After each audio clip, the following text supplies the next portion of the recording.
Taqdir түшүнүгү дагы аябай кызыктуу темалардын бирөөсү.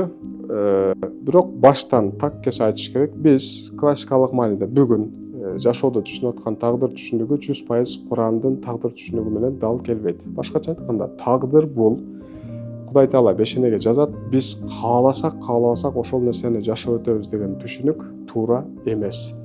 Ар бир адам өзүнүн аракети менен, өзүнүн тандоолору менен эркин жашайт, өзүнүн тандоолорун жасоодо эркин.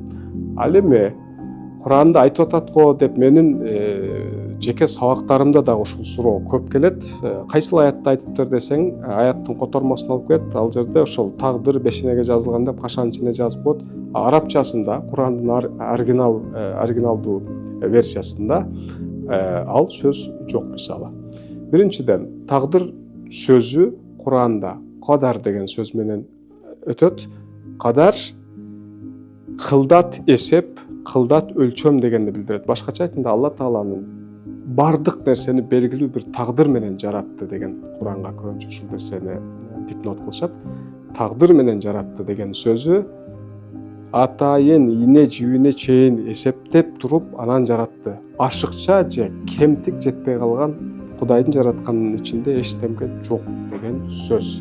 Муну качан анан пешенеге жазылды деп чыгып кетти. Бул саясий бир окуя. Ислам тарыхында элди башкаргысы келген, оңой башкаргысы келген, өзүнө баш ийдиргиси келген, туура эмес, адилетсиз кадамдарына карата адамдарга каршы чыкпасын деген мааниде, саясий мааниде ушул түшүнүк пропаганда болгон. Курандагы тагдыр, кадар ушул мааниге келет. Бул саясий бир окуя болчу.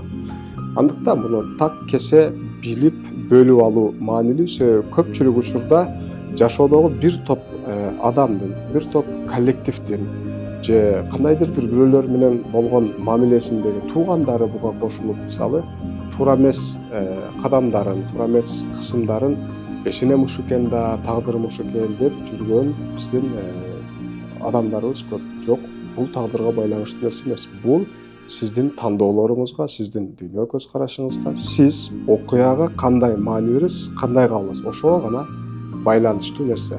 Ошондон эгер тагдыр экен, мен бешенеме жазып коюптур да десеңиз, өмүр бою алданып жүрө беришиңиз мүмкүн. Өмүр бою бирөөлөргө акыңызды жебиресиз, өмүр бою бирөөлөрдөн кысым көрөсүз, өмүр бою бирөөлөрдөн сиз ылайык болгон мамилени көрбөй жүрө беришиңиз мүмкүн. Андыктан тагдыр адамдын жеке өзүнүн тандоолору менен Алла Таала берген эркин тандоолу туура колдонуп, туура бир чечимдерди чыгарып, жашоодо туура кадам таштап, сиз жарата турган нерсе. Бул тагдыр.